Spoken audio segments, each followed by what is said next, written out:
네, 서울 강서병 한정혜입니다. 오늘 사도광산 얘기가 많이 나와서요. 2015년에 세계유산으로 등재된 군함도권과 조금 비교해 보도록 하겠습니다. 군함도가 세계유산 문화 등재 시에 당시 세계유산위원회에서 일본 메이지 근대산업시설 23개소를 등재를 하면서 여러 가지 주문을 했었습니다. 아마 우리 조태열 장관님 너무 잘 알고 계실 거예요.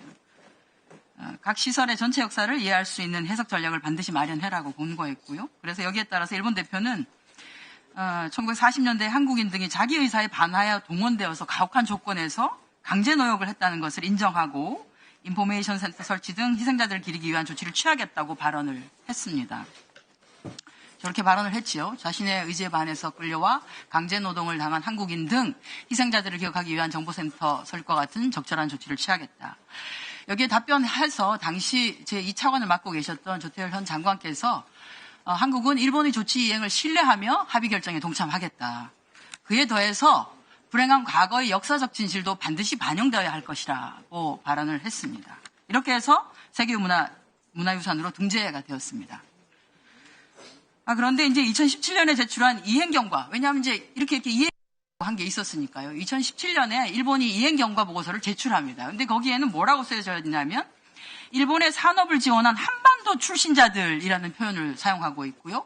또 싱크탱크로서 도쿄에 인포메이션 센터를 설치하겠다는 기존의 약속하고는 전혀 맞지 않는 내용을 서술해서 이행경과 보고서를 제출합니다. 그래서 2018년 6월에 다시 한번 세계유산위원회가 결정을 합니다. 저렇게 2015년의 결정문을 기억해라.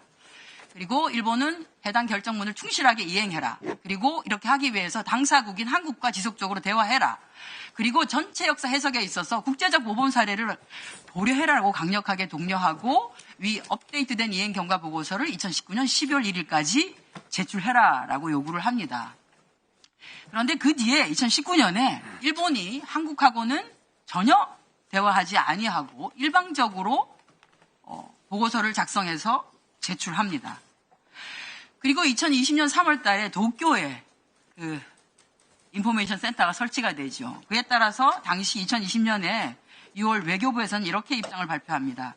일본이 약속한 내용을 이행하지 않은 것에 대해서 44차 세계유산위원회에서 문제를 제기하겠다. 그리고 모든 가능한 방안을 강구할 것이며 일본의 충실한 후속 조치 이행을 촉구하는 결정문이 채택될 수 있도록 하겠다라고 했습니다. 실제 2020년 7월 달에 세계유산위원회에서는 저렇게 결정문을 도출합니다. 일본이 유네스코 세계유산으로 등재된 군함도 등 근대산업시설의 역사를 제대로 알리라는 세계유산위원회의 권고를 이행하지 않는 것에 대해서 강하게 유감을 표명한다라고 하는 결정문을 냈습니다. 뒤에 앉아 계신 분들 2020년에 외교부에 있었던 분들이시잖아요. 2015년에 군함도가 세계유산으로 지정되고 난 뒤에 일본이 약속을 지키지 않아서 그 일련의 과정들을 왜 약속을 지키지 않느냐고 해왔던 후속 조치들을 해왔던 분들이시잖아요.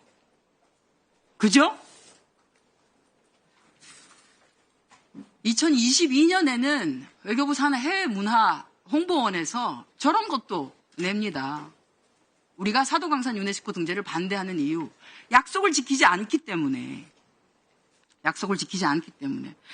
그런데 이번에 이제 사도광산 관련해서 8월 8일 날 대변인 브리핑을 합니다. 우리는 강제라는 단어가 들어간 요구했는데 일본에서 거절했다. 수용하지 않았다라고 했죠. 그럼 정부의 입장은 뭐냐? 여러 차례 계기로 우리 정부의 입장을 말씀드리고 설명드린 바 있다는데 도대체 저는 뭘 설명하고 입장을 양해를 구했다는 건지 알 수가 없습니다. 우리 상임위원회에 혹시 따로 설명을 들으신 위원님들 계신가요? 사도광산 등재 결정 관련 외교부 보도자료 보면 저렇게 돼 있죠. 이제 오늘 장관께서 계속 말씀을 하시는데 오늘 제가 여기서 일본 외교부 홈페이지 들어가가지고 그 원문을 찾아봤습니다. 저기에 일부 나와 있는 건데요. 그러니까 세계유산위원회에서 사도광산이 등재되는 것이 결정되고 난 뒤에 일본 대표가 한 발언이 있죠. 그 쭉 발언. 그 중에 한 구절을 저기다가 해놓은 겁니다. 일본은 한국인 노동자들이 처했던 가독한 노동 환경이라고 했습니다만 실제로는 그렇게 발언하지 않았더라고요. 오히려 강제 문구는 하나도 없고요. 1944년 9월에 징용이 조선반도에 도입이 되었다. 징용은 법령에 근거한 것으로서 노동자에게 업무를 의무로 하도록 만든 것이었는데 실제 조선에서 온 노동자들이 다른 노동자들보다는 더 가혹한 업무, 좀 더 어려운 업무를 한 것은 맞다라고 하는 것들입니다. 그럼 사도강산 세계유산 등재 관련해서 일본의 대응을 우리가 예상하지 못했나? 아니죠. 일본은 그간의 집단적 기억의 왜곡인 역사 부정, 역사 수정을 계속 해왔습니다. 이미 2013년에 무라야마 다마 그대로 계승하지 않겠다고 아베 총리가 답변했고요. 2015년 7월 달에 구남도 세계문화유산 등재가 되고 결정된 바로 그 다음에 2015년 8월 14일 전후 60년 기념인가요? 그때 아베 총리가 이렇게 얘기했죠. 전후 세대가 인구의 80을 넘는다. 전쟁과 관련 없는 후손들에게 사과의 숙명을 짊어지게 해서는 안 된다. 우리가 계속 사과하라 하는 거 아닙니다. 사과를 했으면 사과에 걸맞는 후속적인 조치를 취하라고 하는 것이죠. 그렇지 않습니까? 그렇지 아니하고 사과해놓고 그것을 뒤집어 엎는 행위를 계속 하기 때문에 이 문제가 발생하는 것이죠. 2015년 세계유산위원회에서 하겠다라고 했던 것들을 안 지키고 했기 때문에 외교부가 힘들게 계속 왜 안 지키냐라고 얘기했던 거 아닙니까? 똑같습니다.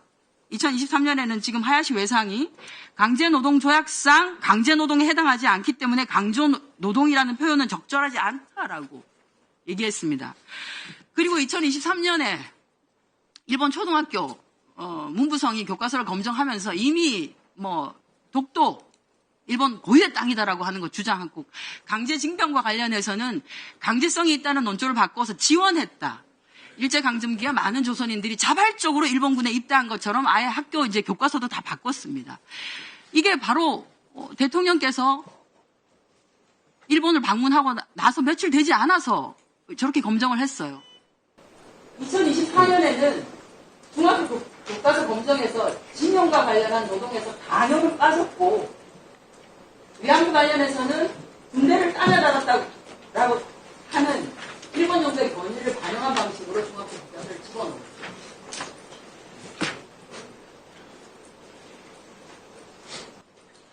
제가 이 말씀을 드리는 이유는 예측이 가능했다는 겁니다. 일본은 늘 자기가 했던 발언에 대해서 약속을 지키지 않는다는 겁니다. 그래서 그나마 2015년에 있었던 그 문구라도 계속해서 주장을 했어야 됐다라고 하는 것이 여기 계신 상당히 많은 위원님들과 대한민국 국민들의 속이에요. 왜? 일본은 또 안 지킬 거니까. 안 지킬 거니까. 그러나 우리는 주장해야 한다. 그래서 집단적으로 왜곡되고 있는 역사적 사실이 계속되는 것은 막아야 한다. 그 당시 차관으로서 그렇기 때문에 저렇게 주장을 하셨을 거예요. 예. 우리 반장님 보충 질의 시간 활용해 주시기 바랍니다.